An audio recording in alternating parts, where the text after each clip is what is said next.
6 Rule 2 under the Legislative House's Powers and Privileges Act 2017 with particular reference to Section 17A, which reads, a person who publishes any statement which falsely or scandalously defame a legislative house or any committee. Sorry, you are coming on now what? Order 6.2. Are we on public petition? Matter of privilege, sir. All right, go ahead. Thank you, sir. In line with that, sir, I quite agree that we are running a democratic and constitutional democracy in Nigeria. And in line, Section 4 of the Constitution gave the power of lawmaking to the legislation, 5 for executive and 6 for the judiciary. And there's no way in the Constitution that says that one arm of government is superior to the other. We only work with the powers of separation of powers. Mr. Speaker, I am a very proud member of this Parliament. And not too long ago, precisely on the 1st of October 2021, happened to be our 61st independence. And Mr. Speaker, in the course of Mr. President's address to the nation, I was very happy when he paid glowing tribute to the functions of the Parliament and how much we have helped him cooperatively to ensure that we have done a lot. But going further to paragraph 33 of the address, Mr. President, in his speech, which was widely publicized, carried by BBC, CNN, and other media houses across the world, told the world that one of us is sponsoring terrorism. IPOB, by what it is in the face of the law today, is a terrorist organization, even when we have our reservation, because the laws of the land, our court has spoken.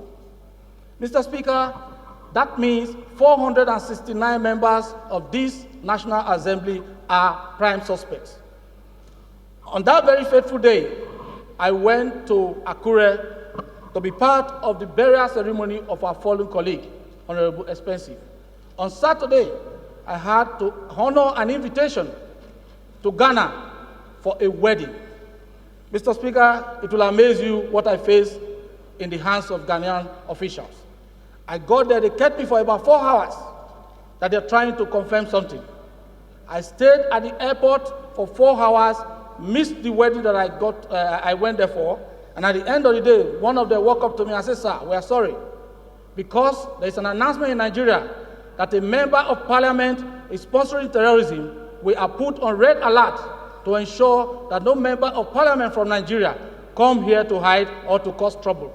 Mr. Speaker, I had to come back home, dejected. I lose my respect and my privilege as a privileged member of these chambers. Mr. Speaker, they have been calling me all over the world. My friends have been telling me, who among you is that person sponsoring terrorists? Mr. Speaker, the right thing for a father to do, Mr. President is the father of the country today, the right thing for any father to do is to name and shame any child that is bringing about division or anything that will affect the family. But Mr. President did not shame that person. He did not name them. Instead, he named 469 members. Because of the fact that we have always cooperated, and in line with the fact that Nigeria is having a lot to deal with, Mr. Speaker, I want to appeal. If not, the right thing to do is to invoke Section 88 of the Constitution so that they can tell us who among us is the person that is sponsoring terrorism. Mr. Speaker, all of us here now are prime suspects. If you go outside this place, people will ask you, if you go outside Nigeria, that you are a member of parliament in Nigeria, you are a prime suspect. So I want to appeal, sir, in the spirit of working together for one Nigeria that we have too much to deal with at this time, that the leadership of the House should liaise with their counterpart in the Senate to try and see Mr. President so that he can tell you, one, the person that is sponsoring terrorism among the 469 members. Then two, he should go ahead, because he has the powers of prosecution, to prosecute that person, convict that person, and shame the person. Thank you for the opportunity, Mr. Speaker. God bless you. Thank you, Honorable Ben. He came under privilege. He came under privilege. It's not a matter to be debated. Honorable Chris. Thanks for checking out Symphony on YouTube. Please be sure to subscribe and like our videos for updates.